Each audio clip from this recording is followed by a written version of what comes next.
अल्हम्दुलिल्लाहि वकफ़ा वस्सलामुन अला इबादिहिल्लज़ीना इस्तफ़ा अम्मा बाद फ़क़द क़ाल अल्लाहु तआला फ़िल क़ुरआनिल मजीद वल फ़ुरक़ानिल हमीद। बिस्मिल्लाहिर रहमानिर रहीम। अलिफ लाम मीम ग़ुलिबतिर रूम फ़ी अदनल अर्दि व हुम मिन बअदि ग़लबिहिम सयग़लिबून फ़ी बिज़इ सिनीन लिल्लाहिल अम्रु मिन क़ब्लु व मिन बअद व यौमइज़िन यफ़रहुल मुअमिनीना बिनस्रिल्लाहि यंसुरु मन यशा व हुवल अज़ीज़ुर रहीम। वअदल्लाहि ला युख़्लिफ़ुल्लाहु वअदहु वलाकिन्न अक्सरन नासि ला यअलमून यअलमून ज़ाहिरम मिनल हयातिद दुनिया व हुम अनिल आखिरति हुम गाफ़िलून। ये एक सूरा है, इसका नाम रूम है, सूरा रूम। इसमें अल्लाह ताला ने मुसलमानों के लिए एक बहुत गहरी नसीहत की है और ये उस वक्त नाजिल हुई जब हुज़ूर पाक सल्लल्लाहु अलैहि वसल्लम शुरुआती दौर जो मक्का का था उसमें इस्लाम और तौहीद की दावत दे रहे थे। और उस वक्त दो सुपर पावर हुआ करती थी, एक पर्शियन अम्पायर और एक रोमन अम्पायर, और इन दोनों का बहुत गहरा तसादुम रहता था, हर वक्त जंग हुआ करती थी इराक़ और शाम के इलाक़ों में। और उसका बादशाह रोम का हरकुल था और उसका परवेज़ खुसरो।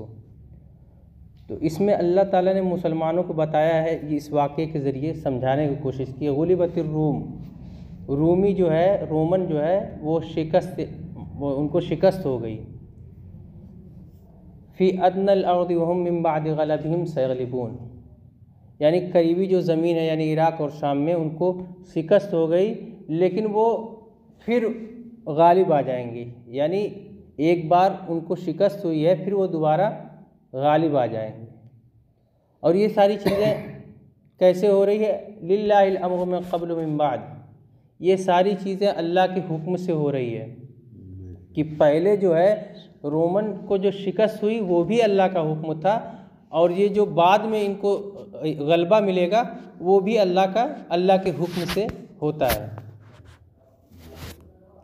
यानी उसमें बताया गया कि 10 सालों के अंदर में ये मामला होगा। बिनस्रिल्लाहि यंसुरु मन यशा व हुवल अज़ीज़ुर रहीम। और अल्लाह ताला चाहता है जिसकी मदद करता है। अल्लाह चाहे तो काफिर की मदद कर सकता है और अल्लाह चाहे तो मोमिन की मदद करे। वअदल्लाहि ला युख़्लिफ़ुल्लाहु वअदहु वलाकिन्न अक्सरन नासि ला यअलमून। और अल्लाह का वादा जो है वो कभी बदलता नहीं है, उसमें कोई इख्तिलाफ़ नहीं होता है। लेकिन अक्सर लोग जो है वो ज़ाहिर को देखते हैं, ज़ाहिरी असबाब को देखते हैं। तो इसमें सबक हमको क्या मिला कि यानी कि जो भी मामलात होते हैं वो अल्लाह के हुक्म से होते हैं। यानी रोमन एक बार शिकस्त उनको मिली, दूसरी बार उनको गलबा मिल गया, ये अल्लाह के हुक्म से हुआ है। यानी ज़ाहिरी असबाब ये हो सकता है कि भाई वो कमज़ोर रहे, वो हार गए, लेकिन उसी ताकत को फिर अल्लाह ने वो कर दिया, फतह याब कर दिया। और दूसरा जो सबक मिला है कि कोई भी वाक़या, कोई भी जंग चल रही हो या कुफ्र से चल रही हो या जो भी हालात हैं उस पर हमें गहरी नज़र रखनी चाहिए। क्योंकि इस्लाम का जो शुरुआती दौर था तो उसमें मुसलमानों को दिखाया गया कि अल्लाह ताला कैसे असबाब पैदा करता है। यानी उस वक्त सोचा नहीं जा सकता था, उस वक्त मुसलमानों को ज़ाहिरन ये बात समझ में नहीं आ रही होगी कि ये दीन खड़ा भी होगा कि नहीं खड़ा होगा। जिस तरह आज हम सोचते हैं यार हमारी हालत तो इतनी ख़राब है, कभी हम मतलब इस हालत से उभर पाएंगे, कभी गालिब हो जाएंगे कि नहीं हो जाएंगे। तो अकलन तो बात ये लॉजिक के हिसाब से समझ में नहीं आएगी कि ऐसा कैसे हो सकता है। लेकिन अल्लाह ने मिसाल ये दी है कि देखो पहले रोमन को शिकस्त हुई और फिर बाद में ये गालिब हो गए, और दोनों ताकतें आपस में अल्लाह ने उनको इतना लड़ाया कि मुसलमानों के लिए रास्ता हमवार हुआ, और मुसलमानों ने दोनों सल्तनत पे कब्ज़ा करके पूरा खिलाफत राशिदा में पूरा वो इस्लाम के उसमें आ गया था, हुकूमत में आ गया था। तो ये चीज़ बताने के लिए अल्लाह ने ये हिकमत बयान की, मुसलमानों को ये नसीहत बयान की कि देखो ऐसा आज भी हो सकता है और हो रहा है। बहुत सी जंगें यहाँ पर आपकी रसिया और अमेरिका में हुई, और आप अभी फ़िलहाल में देख रहे हैं कि एक छोटी सी जमात है फ़लस्तीन में, ज़ाहिरन बहुत से लोग कहते हैं यार बिला वजह उनको छेड़ने की क्या ज़रूरत थी, यानी एक सुपर पावर, इतना बड़ा स्टेटस उसका, उसके पीछे अमेरिका पूरे बैकिंग है। लेकिन ज़ाहिरन अक्लन कोई आदमी ये नहीं कहेगा, बेवकूफ़ी कहेगा कि खुदकशी कर रहे हो उनको छेड़ कर। लेकिन शुरुआत उन्होंने की, अल्लाह ने असबाब बनाए, और आज हालत ये है कि ये लोग ये अपनी इज्जत बचा रहे हैं कि किसी भी तरीके जंग बच जाए ताकि हमारी नाक बच जाए, हम इतने बड़े सुपर पावर कहला रहे हैं, अपनी इज्जत बचा के निकल जाए। अभी हालत ये है कि आज की जो न्यूज़ है, आज की जो खबरें हैं कि ये अमेरिका वहाँ से कैसे भी निकलने की कोशिश कर रहा है, क्योंकि अल्लाह ने असबाब बनाया। वहाँ पर शुरुआत तो हमास ने की है, लेकिन उसके बाद ईरान उसके पीछे बैक कर रहा है। रसिया कोई मुसलमान मुल्क नहीं है, उसने तो सीधा कहा कि, लेकिन अल्लाह ताला असबाब बनाता, क्योंकि उनका फ़ायदा आपसे जुड़ा है, वो जुड़कर अपनी ताकत को बचाए रखना चाहते हैं और हम उनसे जुड़कर अपना फ़ायदा सोचते हैं। तो इसी तरह अल्लाह असबाब बनाता है। कोई चीज़ देखने में ज़ाहिरन अकलन समझ में नहीं आती कि यार ऐसा लॉजिक नहीं समझ में आता, लेकिन जब इंसान उसके लिए हिम्मत करता है, हौसले बनाता है, तो अल्लाह ताला उसको आसान करते हैं। वो चीज़ें अभी समझ में नहीं आ रही थी, लेकिन अब ये हालत हो गई है कि सारे लोगों को ये समझ में आ रहा है कि हाँ हो सकता है। तो कहने का मतलब कि जो भी चीज़ें होती है अल्लाह के हुक्म से होती है, और अल्लाह के ऊपर हमारा ईमान होना चाहिए। बेशक सही। और इतना ईमान होना चाहिए कि असबाब हैं या नहीं है, लेकिन हमको यकीन होना चाहिए कि हो सकता है। बस ये कि हमें कोशिश करना चाहिए, ये नहीं कि ज़बरदस्ती सांप के बिल में उंगली डाल दें। उसका जो तरीका है वो तरीके से काम करने की कोशिश करनी चाहिए, लेकिन उससे पहले आप कोई काम करें तो उसका तरीका है कि उसके हिसाब से करें।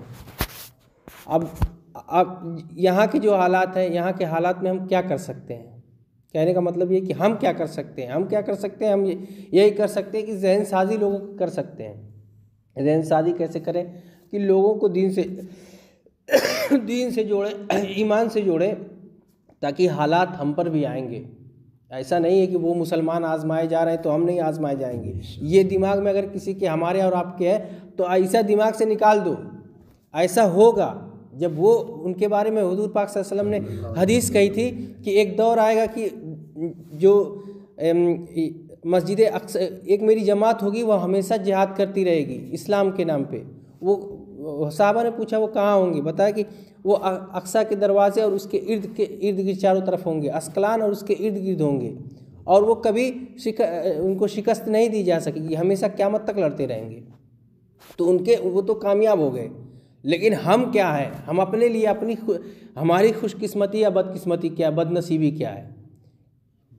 तो कहने का मतलब ये है कि बदकिस्मती या खुशकिस्मती ये है कि हमारा जो खात्मा हो तो ईमान के साथ हो। ईमान के साथ कब होगा कि जब हम अपने आप को खुद को तैयार रखेंगे कि जब जो वाक़यात और हालात हमारे ऊपर आने वाले हैं और आएंगे, 100% आएंगे, क्योंकि कुरान कहता है वलनब्लुअन्नकुम बिशैइन मिनल खौफ वल-जुअ व नक़्सिन मिनल अमवाल, हम तुमको जान से, माल से, सारी चीज़ों से आजमाएंगे। तुम्हारी जान लेके आजमाएंगे, तुम्हारे माल लेके आजमाएंगे, तुम्हारे बीवी बच्चे सब कुछ छीने जाएंगे। वक्त अल्लाह ताला आजमाता है ताकि वो लियालमल्लज़ीना आमनू, ताकि वो जान ले कौन मोमिन है और कौन फासिक है। उसमें खरे और खोटे की पहचान तो होती है। ऐसे ही थोड़ी जन्नत दे दी जाएगी कि जो फिस्क फजूर करता है वो भी जो है उनको इतना इनाम मिल जाए, और मोमिनीन जो मेहनत कर रहे हैं अल्लाह के लिए, जान माल दे रहे हैं, उनको भी उतने बराबर का हिस्सा मिल जाए। अल्लाह का उसूल इसी पे है कि जो अल्लाह के लिए काम करेगा, अल्लाह के लिए मेहनत करेगा, उसी को अल्लाह उतना फल देंगे।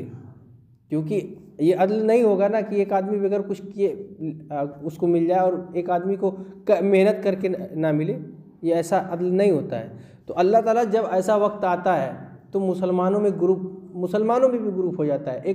एक होते हैं हक़ का साथ देने वाले, एक रास्ता निकालते हैं, नहीं ऐसा नहीं करना चाहिए, मसलहत समझाएंगे। तो उसके लिए कि हम जो है निफाक के वाले रास्ते पे ना चले जाएं, हम जो है हक़ के ख़िलाफ़ वाले रास्ते पे ना चल जाए, यानी जो हक़ का रास्ता नहीं है, दज्जाली रास्ता, उस पर ना खड़े हो जाए, सिर्फ इसलिए कि अपना जान बचाना है, अपना माल बचाना है, अपना घर परिवार बचाना है, उसके लिए ना वो कर जाए, हट ना जाए। तो उसके लिए क्या होता है, दीन से जुड़ना होता है, ताकि वक्त आने पर हम खुद को तैयार रखें। और वक्त आने पर हम कैसे तैयार रखेंगे, जब हमारा दिल और दिमाग और जहन जब उसके लिए तैयार रहेगा तभी ना हम खड़े हो सकते हैं। जब हम अल्लाह के लिए अपनी जानों का नजराना देंगे, अपने वक्त का जब हम वक्त लगाए रहेंगे तभी ना हम जान देने के लिए खड़े होंगे। जब आदमी 1 घंटा अपना वक्त नहीं दे सकता अल्लाह और उसके रसूल की बात सुनने के लिए या सुनाने के लिए, तो वो कैसे खड़ा हो जाएगा किसी और अम्र के लिए? ऐसा कैसे मुमकिन हो सकता है कि जो आदमी मस्जिद में नहीं बैठ सकता वो जिहाद कैसे कर लेगा? ऐसा मुमकिन है? नहीं हो सकता है। जब इंसान के अंदर उतना जज्बा पैदा हो जाएगा, जब उतनी मोहब्बत ही अल्लाह और उसके रसूल से पैदा होगी तभी वो खड़ा होगा, नहीं तो नहीं खड़ा हो सकता। तो कहने का मतलब है कि जो ये काम हो रहा है उसका साथ दे, क्योंकि खैर इसी से आती है, दावत के काम से खैर आती है। जब आप अल्लाह की किबरियाई को बयान करेंगे तो खुद अपने अंदर भी आएगी। ऐसा नहीं है कि जो बात आप बोलेंगे, दुनियादारी की बात करेंगे, प्रॉपर्टी की बात करेंगे, किसी को बताएंगे कि भाई वहाँ की ये वैल्यू, तो वो दिल में हमारे खुद आएगी, और दूसरों को भी समझाएंगे तो दूसरे के भी आएगी। लेकिन वही बात जब हम अल्लाह और उसके रसूल की किबरियाई बयान करेंगे, उसकी बड़ाई बयान करेंगे, तो हमारे अंदर आएगी। तो उन सिफ़ात को बयान करने के लिए ये काम रखा गया है दावत का, क्योंकि इस हालात में हम यही कर सकते हैं। आने वाले हालात आएंगे, इससे कठिन आने वाले हैं, तो उसके लिए ज़हनी तौर पे तैयार रहें। ताकि ऐसा नहीं है कि अभी हम अगर ये अल्लाह से दुआ करें कि अल्लाह हमारी हुकूमत दे दे, और हुकूमत आ भी जाए, तो जब आदमी यही रहेंगे जो अपने घर का फैसला सही से ईमानदारी से नहीं कर सकता, अपने घर खानदान मोहल्ले में फैसला नहीं कर सकता, इसको दिल्ली के तख्त पे बैठा दो, कैसे फैसला करेगा सही? वो यही करेगा ना जो यहाँ कर रहा है, जो मोहल्ले में कर रहा है, जो गांव में कर रहा है, कि किसी की ज़मीन है, किसी का जायदाद है, किसी का कुछ दबा रहा है, कहीं मेड़ी जोत रहा है, तो वही काम वो जाके दिल्ली के तख्त पे बैठ के करेगा ना। तो उसके लिए तैयारी पहली होती है कि जब हम कोई काम, कोई जिम्मेदारी अल्लाह किसी को देता है तो पहले उसका अहल बनाता है। ना अहल लोगों को ज़्यादा दिन तक नहीं रखता है, ना अहल ही रहेगी उठा के फेंक देगा। अच्छी बड़ी बड़ी हुकूमतें लीबिया, सीरिया, इराक, शाम सब बर्बाद हो गए, और उसके जो हाकिम थे वहीं पर उनको आके फांसी दे दी गई है। क्यों? कि उनकी जो आवाम थी और उनके लोग थे वो ईमान वाले नहीं थे, ईमान अल्लाह के उससे नहीं जुड़े थे, कुरान और हदीस से नहीं जुड़े थे, उसकी तालीमात से नहीं जुड़े थे।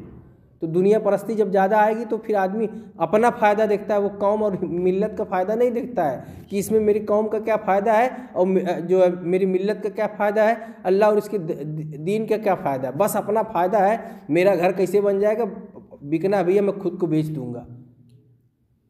तो ऐसे ऐसे लोग फिर बड़ी बड़ी गद्दारियाँ करते हैं, बड़े बड़े मुल्क तोड़वा देते हैं। तो इसलिए जहन साजी ज़रूरी है, जहन बनाने के लिए ये काम किया जा रहा है, ताकि जब दिलों में ईमान बैठा रहेगा तो कभी हमें कोई ना खरीद सकता है। फिर हमारे लिए सबसे पहली चीज़ जो होगी वो अल्लाह और उसका दीन होगा।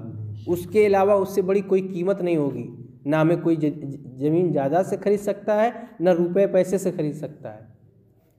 ठीक है, इसी के साथ अपनी बात को ख़त्म करता हूँ।